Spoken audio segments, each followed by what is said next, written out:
My question for you is, as we see social media usage increase during this COVID-19 situation, as we see media usage shift, are there any things that you're seeing that your AI is doing or figuring out for your customers that surprises you than what it was recommending and suggesting, to the point you brought up about uniqueness even just a few months ago? Yeah, I mean, all sorts of stuff really stands out. We're publishing data really on a daily basis as we're uncovering some of that. Early in the like in the mid-March timeframe, we saw a marked shift in the types of imagery or videos that marketers were using. So there was a 600% increase in the use of washing imagery. So our computer vision can look and identify water running over a face or hands or an object. And we saw washing increase by 600% in terms of utilization. And then we saw a 30% decrease in the images or videos of people who are holding hands, hugging, kissing. The computer vision actually has a category called making out, which sounds very middle school to me, but you can see that the direct or more obvious impacts are actually showing up in the way that we're displaying them back to the consumer. So big groups or lots of snuggling is not something that people really want to do right now because of the fears around coronavirus.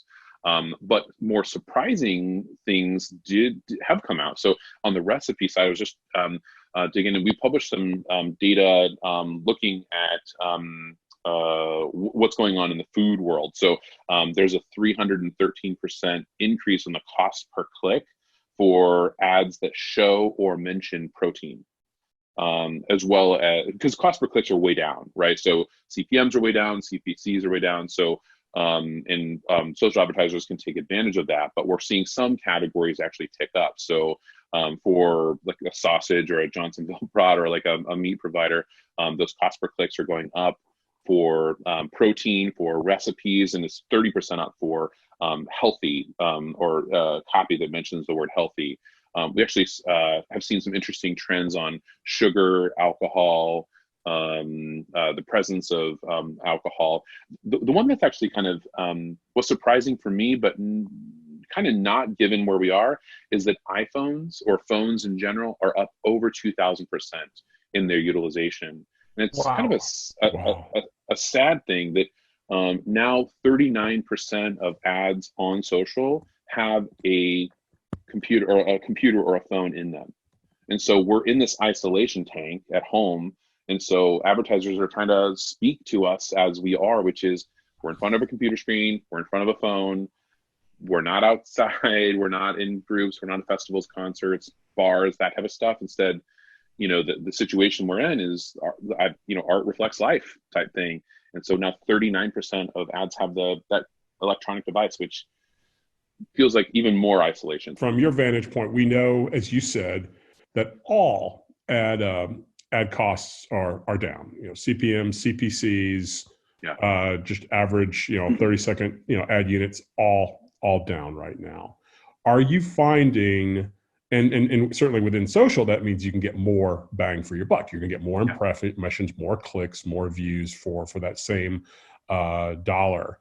Are you seeing, from your vantage point with your clients and customers, that companies are deciding to reduce the overall amount of paid marketing that they're doing? Are they allocating more to social than perhaps to other digital or traditional media? What does that mix up and makeup look like right now as we're in the middle of this pandemic? Yeah, well, I mean, it really is customer specific. About 3/4 of our customers, it feels a little bit, because we have a lot of e-commerce retail customers. It feels certainly not business as normal, but like spend as normal, where marketers are really trying to take advantage of what's going on. Then there's 25% of our customers who are trying to figure things out. Do we want to take advantage of a top of funnel opportunity, build our audience right now, or do we want to pause our spend all completely until we figure out a little bit more what's going on. Now, I'll say that comment is about a week or two old in terms of the pause, because what I feel like is happening now is that everyone felt like they were in a free for all. They're like, pause, let's get a situation figured out. And now we've kind of moved into these rebound or new normal or whatever phrase you want to give it to it. Like, what are we going to do about it? So we're in kind of the now what phase for the last week and a half-ish. So those 25% of people who were in a pause or like reduction are now trying to figure out, what do we do? So we're doing a lot of analytics for customers, a lot of new predictions on what if scenarios, like what if we tried this, what if we tried that? Meanwhile, the rest of our customers who have adapted their creative strategies. So I think it's a 75-25% mix to answer your question. And as everyone's gotten used to whatever this is, we've got to build businesses so people are moving forward. RJ, one thing I wanted to ask you about outside of Pandemicville is about ad formats. So many times clients of ours that convince to convert, and Social Pros guests, certainly Social Pros listeners, and thanks to all of you out there listening to the show while you're at home or wherever you are, wonder about all the different ad formats that Facebook and Instagram offer now, from photos to videos to carousels to every other thing that they've concocted. What are you seeing as effective from your clients? I know you don't necessarily always test formats against one another in that way, but what is your advice and counsel today? Yeah, we do, and we predicted against everything. The quote best practice would be to just publish one piece of content and then allow the platform to find its home. What we've seen is actually a lot different than that. Story-based content, if you actually create content for stories, you can really overperform by having content specifically for stories. Something that we've seen with COVID is messenger ads, because the popularity of messenger is now up.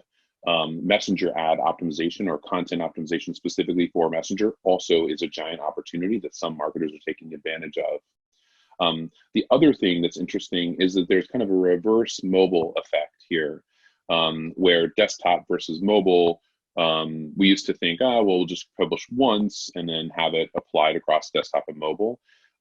Because we aren't in the car checking our phone at the stoplight anymore as much, or on a public piece of public transportation, etc. The mobile experience needs to be reimagined, and trying to think about the way that we used to think about it was like a seamless experience across desktop and mobile, which is still the case, but that I might browse on mobile but then buy on desktop, or vice versa, or whatever the case is. Those need to be reevaluated as well. So I think the three opportunities are stories, messenger, and then thinking about what is your desktop versus mobile strategy from a content perspective. And those are all beyond best practices, like opportunities to find an outlier or like a home run from a creative strategy perspective. I love that. Thank you for sharing.